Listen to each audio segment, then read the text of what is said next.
Você é servidora pública? Com certeza, professora. E Secretaria de Educação? Com certeza, da educação. Qual é a pauta principal de reivindicação de vocês hoje aqui? São várias, né? Uma principal, acredito que quando se trata de servidor, todas elas são principais.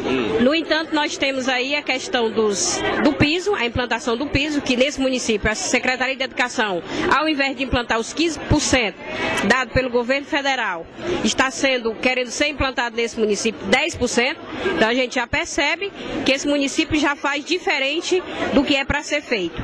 E também alguma das demais reivindicações é a questão dos servidores, de forma geral, que está aí com o seu salário achatado, e nós já não temos aumento há mais de 8, 9, 10 anos. Qual é a maior dificuldade encontrada nessa relação de busca de uma melhoria salarial para o servidor municipal?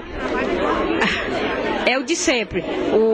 Os presidentes de sindicato que nós tivemos no anterior e hoje, o João Paulo, a administração não recebe para poder nós chegarmos a um contento, né? Para que, se pelo menos diga, mostre, através dos números, que não se pode dar, mostrar que o município não tem condição, mas é contraditório enquanto nós temos um município que tem a sua folha quase a metade de serviços prestados. Agora me parece que a realidade da atual gestão segue o exemplo da passada, porque a passada também não recebia, não queria discutir, deixou atrasar salário. Quer dizer, Morada Nova vive um caos administrativo do passado e do presente, né? E vocês querem que isso mude no aspecto de valorização para o servidor, independente de quem seja o gestor.